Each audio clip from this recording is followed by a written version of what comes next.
Shout out to Ring RQ, Julius, you legend. We're going to do a joint interview, yeah? Yeah, we'll do a joint interview, Julius. Thanks for the support. You're a legend. From your girls, Raven and Ellie. Welcome to the motherfucking relay. We're covering today's top boxing news. Ow!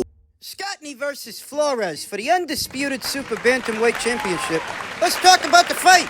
In the build-up, I said that I wouldn't be at all surprised if this turned out to be the hardest fight of Ellie Scotney's career so far, because the running theme with Ellie is she often fights fighters that are a lot more experienced than she is, beats them, and makes it look easy, whereas this was not going to be easy. And my suspicions were proven right, as Mayeli Flores, the opening bell, darts out of her corner like a bat out of hell, swinging for the fences, going hell for leather. Looked like it took Ellie Scotney about 2 rounds to finally settle in and implement the strategy. Don't run for me, Mayeli. It's not gonna help. Which she didn't. She backpedaled just enough to give herself room to work, to catch and counter, get those counters off, Clean and clear. so the judges can see, which they did. And that's really the story of the fight. Mayeli Flores, very durable, very hard to discourage, very persistent. Getting counted. Throwing 5 and 6 and 7 punch combinations, being the Energizer Bunny we all know her to be, was getting caught, and caught often,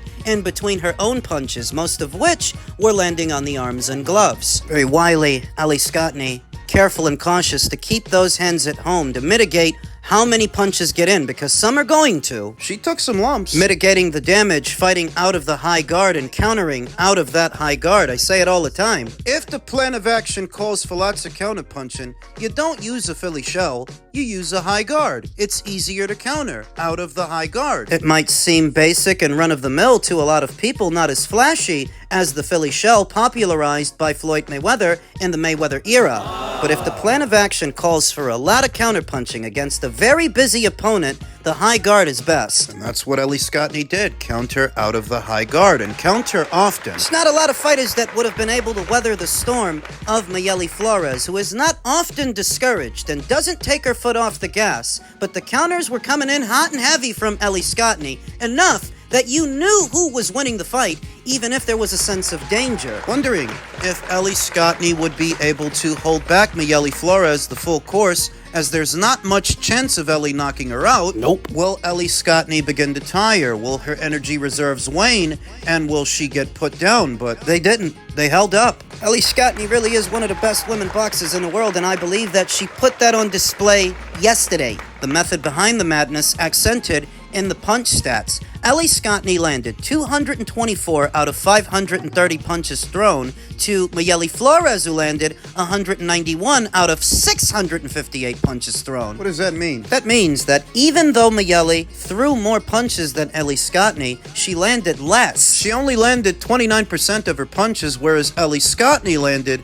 42%. It's the story of the fight, round after round. No matter how much Mayeli Flores tried to barrel forward and keep the pressure on Ellie Scotney, Ellie regularly countered her, and countered her hard. As a result of yesterday's outcomes in both the co-main and the main event, Terry Harper, who was previously ranked at number 7, losing her WBO title to Caroline Dubois, is so ejected from the women's Ring IQ pound-for-pound list, and in her absence, Ellie Scotney advances to the number 7 spot. Caroline Dubois emerges at number 10.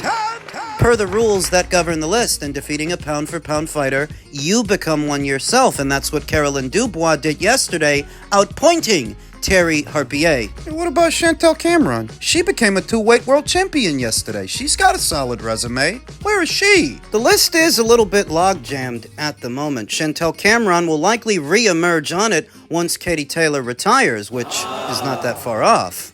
When she does, Chantel will likely reemerge somewhere in the 2nd tier. Back over to Ellie Scotney, who I do not expect to remain in the Super Bantamweight division, not even for a Sky Nicholson showdown. That fight, while a big one, a good one to make for the Super Bantamweight division, I don't think is a priority to Ellie, who's been at 122 for a while now, and I think she's ready to move up. Having made history as this division's inaugural undisputed champion in the 4-belt era, the very first of her kind. How will she fare at featherweight, where the girls are just a little bit bigger? I would give Ellie Scotney very good odds to beat Nina Menka. The IBF champion at 126, the WBC champion Tiaria Brown. She's bigger than Nina and stronger than Nina, but older than Nina. And Ellie. And Amanda? Well, I don't actually expect Ellie Scotney and Amanda Serrano to fight. Amanda Serrano, like Katie Taylor, is very close to the end, to where I don't get the impression her versus Ellie is a thing. It's not. Currently holding 2 out of 4 major titles at that weight. Upon Amanda Serrano's retirement, that makes for 2 world titles that Ellie Scotney and the other girls can fight for. Would give Ellie decent odds to become undisputed champion at featherweight, but it will be a bit more difficult than it was at 122. And as far as 122, and the former champion Mayeli Flores. I believe that she will become a champion again in Ellie Scotney's absence, and I believe that In Ellie's absence, the conversation will quickly shift to a Sky Nicholson versus Mayeli Flores fight because of the account of herself Mayeli Flores just gave, and because Sky Nicholson is WBC interim champion. If Ellie moves up and drops all the belts, she gets elevated. a fight between Mayeli Flores and Sky Nicholson in that situation would quickly become number 1 versus number 2, the best of the rest. And I do not know that Sky Nicholson wins that fight, as she has never exhibited the inside game and prowess within close quarters of an Ellie Scotney. I don't know that Sky can deal with Mayeli like Ellie did. That's the way the cookie crumbles, and the prediction stuck. I predicted that Ellie Scotney would win a hard-fought points decision, and that's what she did. Congratulations to her! You think about Thurman saying afterwards, the fight shouldn't have stopped. That ref should never do another main event. I was just getting in the grind. I was just getting warm. But everybody was looking at his face like, Keith, bro, he saved you. Yeah. Well, look, I think that's what concussion does. You know, it makes you think in different ways. You think of the reality.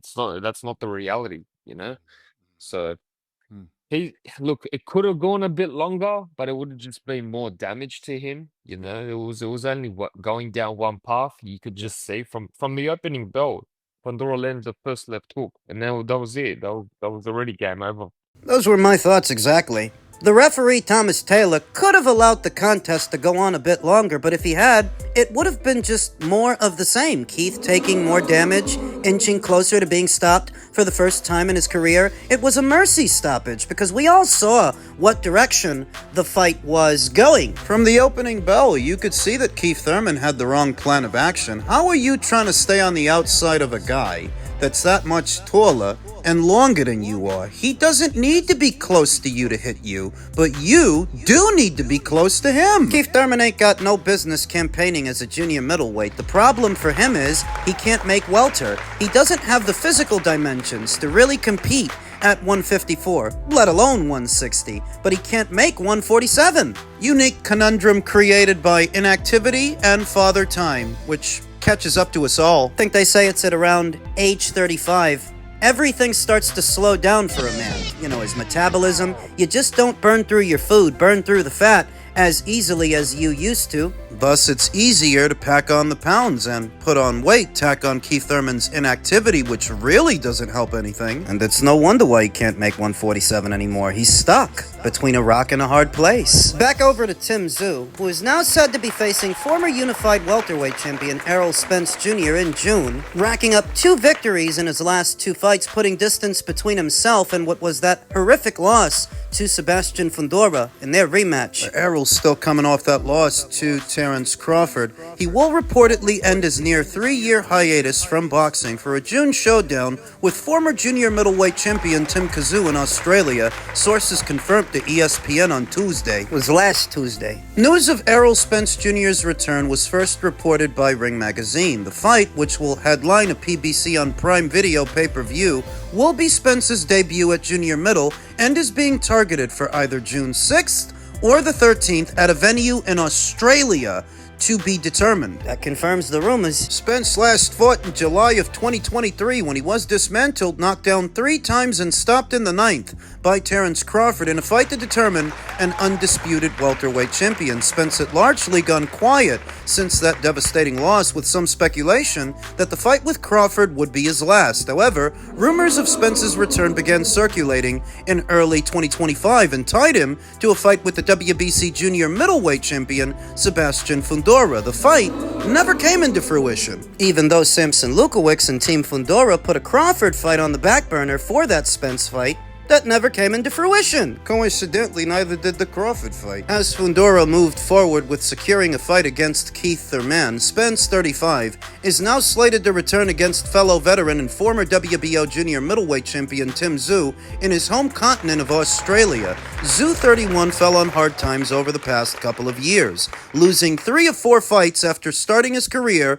24-0, with 2 of them coming by stoppage. After coming up short in a rematch with Fundora last July, Tszyu bounced back with a UD over Anthony Velasquez in December, adding to it this past Friday with a hard-fought win over Dennis Nerja, showing all new wrinkles in his game. He looks like a different fighter. It's one advantage that Tszyu will definitely have over Errol Spence Jr. should they fight this summer: activity. Tim's been fighting. He's had some ups and he's had some downs, but one thing he ain't got is ring rust. Where Errol's got plenty of that.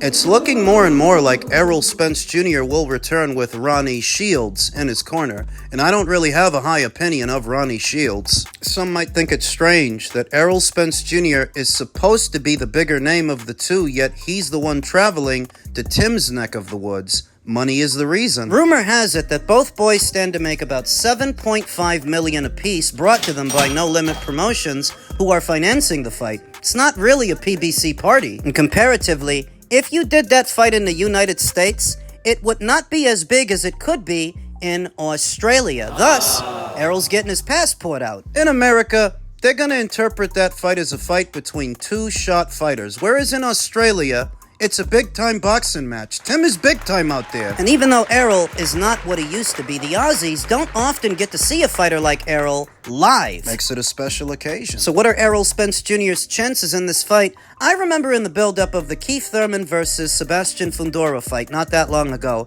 you had a lot of really sentimental boxing fans giving Keith Thurman good odds in the fight. The fuck were they, on drugs? Chalk it up to nostalgia goggles. Really sentimental boxing fans hoping that Keith Thurman could find the fountain of youth, turn the hands of time back, Turn his career around, become a champion at a second weight. They wanted to believe that Keith Thurman still had it. and he didn't. So ahead of what could be a Spence versus Tszyu fight, I'm expecting to see more of the same. More sentimental boxing fans leading with their heart instead of their head. Which I don't normally do. And you know who else doesn't do that? Robert Garcia. Veteran trainer, former fighter Robert Garcia, who doesn't think Errol has anything left.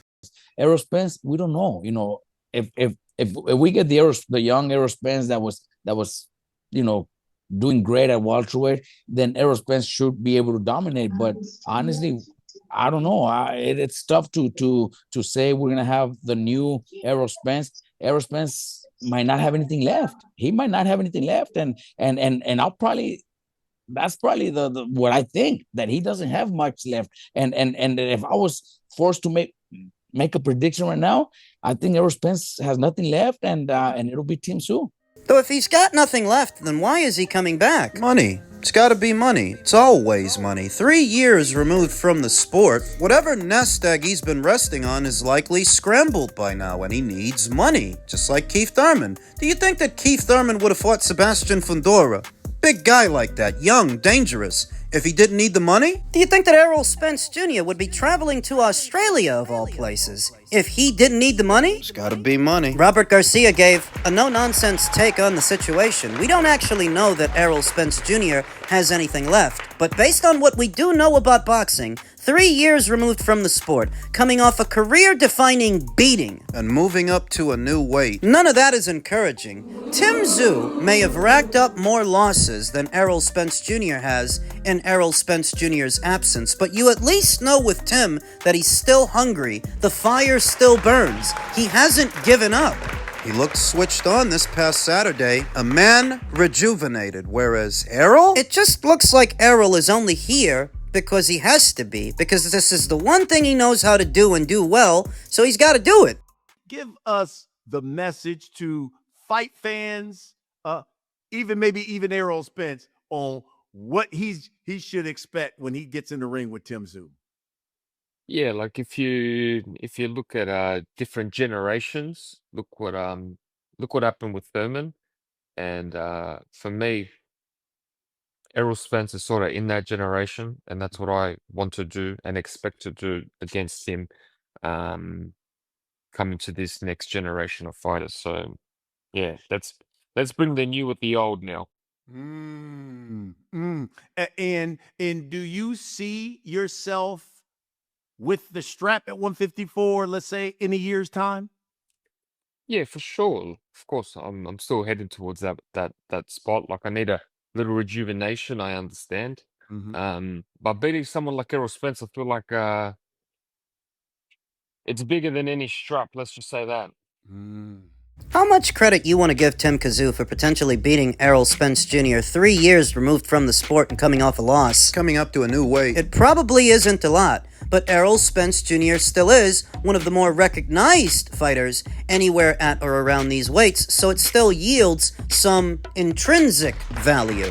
What becomes of the champions of yesterday? They become the gatekeepers of today. And that's what Errol Spence Jr. might be. He waited a hell of a long time to try to reanimate his career, and you can't say that he's better off for it. I actually like this fight. Tim-Tszyu is an action guy, and so is Errol Spence Jr. Both guys do their best work, mid-range to inside. Errol Spence Jr. has been out a lot longer than Tim, but Tim has suffered more losses than Errol. Who's more banged up? Who's more damaged? Errol or Tim? Both boys are breaking in a new trainer. Tim-Tszyu has already started, whereas Errol is yet to get started, but that's the situation in the corner. Anecdotally, Errol Spence Jr. has competed at a higher level than Tim-Tszyu, albeit at a lower weight, against smaller fighters. And Tim-Tszyu is breaking in a new style that seems to be coming together, because I really liked how he looked on Saturday opposite the ring Dennis Nurja. Very stubborn guy, game, tough, can take a punch. I don't know if Errol can. What's that guy's punch resistance like at this point?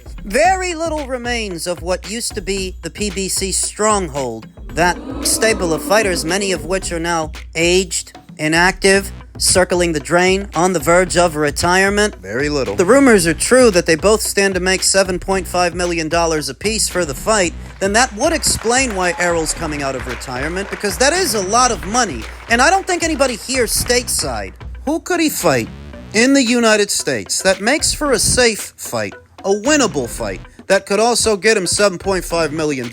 Nobody I can think of. He can probably get at that kind of money, but it would be against a more dangerous opponent than a Tim-Tszyu. I don't see enough people talking about how he's traveling to Australia for this fight and the inferences you can make. Kinda like how they don't want to talk about Floyd being robbed by Al Heyman. Underreported stories that are not talked about enough within the boxing space, that Errol Spence Jr., who's supposed to be the bigger name of the two, he's supposed to be a bigger name than Tim, is the one conceding home field advantage. That doesn't help his situation either. You must be going over there to knock him out. You're gonna have to. The problem is, I don't know if Errol can. Well, there's only one way to find out.